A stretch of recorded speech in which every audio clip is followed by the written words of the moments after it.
আনাস, লক্ষ্মীপুরে আমি এক জায়গায় ওনার কোন একটা ওয়াজ করতে যেয়ে আমি বললাম আনাস নামটা কেমন লাগে, কারণ অনেকে বাচ্চা নিয়ে এসে বলে হুজুর নাম রেখে দেন।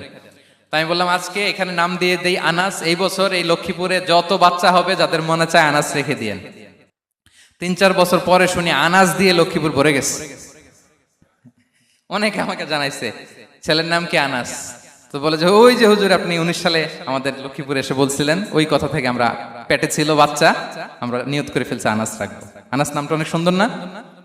সাহাবাদের নামগুলো চুজ করে করে ছেলেদের নাম রাখবেন। উনি ছিলেন বিষ্ণু ইসা ইসলামের খাদেম। কোনোদিন তিনি কোন ওনার স্টাফকে, সেবককে, খাদেমকে মারধর করেন নাই কোনোদিন না। আমরা তো পান থেকে চুন খসলে আল্লাহ, বাংলাদেশে ওই যে লোহার খুন্তি গরম করে কাজের মেয়ের পিঠে শেখা দেয়া হয়, এরকম আছে না নাই? ডাকাত বলেন, মানবাধিকার কর্মী, আবার নারী আন্দোলনের বড় নেত্রী, কিন্তু ঘরের ভেতরে দেখা যায় তার আসল চরিত্র। কারো আসল চরিত্র যদি জানতে চান কয়েকটা জায়গায় নক করলে জানা যায়। এক হচ্ছে তার বউ, তার ব্যাপারে কি বলে, তার স্ত্রী। এরপর তার ড্রাইভার কি বলে, তার ঘরের কাজের মহিলাটা কি বলে। এদের কাছে নক করলেই আপনি বড় সাহেবের আসল তথ্য পেয়ে যাবেন। কথা বুঝতে পেরেছেন? আনাস রাদিয়াল্লাহু তাআলা আনহু বলেন, খাদিমতুন নবিয়্যা 10 সিনিন ফামা ক্বালা লি উফ ফামা ক্বালা লি লিমা সানা'তা ওয়ালা লিমা লা সানা'তা। আমি 1 বছর 2 বছর নয়, 10 বছর বিশ্বনবীর খাদেম ছিলাম। আওয়াজ করে বলেন তো কয় বছর? একদিনের জন্য আমার কোনো কাজে বিরক্ত হয়, ইস, আরে বিরক্ত হয়, আমরা এগুলো বলি না? একদিনের জন্য বলে না, একদিন, একটি মুহূর্তের জন্য। এই 10 বছরে একটিবারও প্যারা নবীজি বলেন নাই আনাস এটা কেন করলে। একবারের জন্য বলে নাই আনাস এটা করলে না কেন, একবারের জন্য তিনি বলেন। আনাস রাদিয়াল্লাহু তাআলা আনহু বলেন, একদিন একটা কাজে সম্ভবত জুব্বা আনতে আমাকে বিষ্ণু পাঠিয়েছিলেন।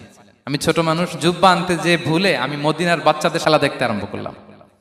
বাচ্চারা রাস্তায় খেলাধুলা করে না, বিষ্ণুনবী যেটা আনতে পাঠিয়েছে ওইটা না এনে ভুলে, ছোট মানুষ তো, সেও দাঁড়িয়ে দাঁড়িয়ে মদিনার ছেলেমেয়েদের খেলা দেখতেছে। এখন সময়ের পর সময় যায়, ঘন্টার পর ঘন্টা যায়, আনাস তো আর আসে না জুব্বা নিয়ে। বিষ্ণুনবী ভাবলেন হায় রে, আনাস মনে ভুলে গেছে, যাই নিজের কাজ নিজেই করে নিয়ে আসি। বিষ্ণুনবী বেরোলেন, বেরোই দেখে ওই তো আনাস, আমার আনাস বাচ্চাদের সাথে খেলা দেখতেছে। আমরা হইলে কি করতাম? আমরা হইলে কি মায়ের, ওই যে ডাইরেক্ট মায়ের।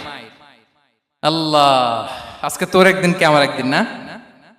বিষ্ণুনবী গেলেন, তিনিও বাচ্চাদের সাথে খেলা দেখতে শুরু করলেন, কিছুই বললেন না, শুধু আলতো হাতে আনাসের পিঠে হাত রাখলেন, ঘাড়ে আলতো হাতে। বিষ্ণুনবীর হাতটা রেশমের চেয়েও সফট ছিল।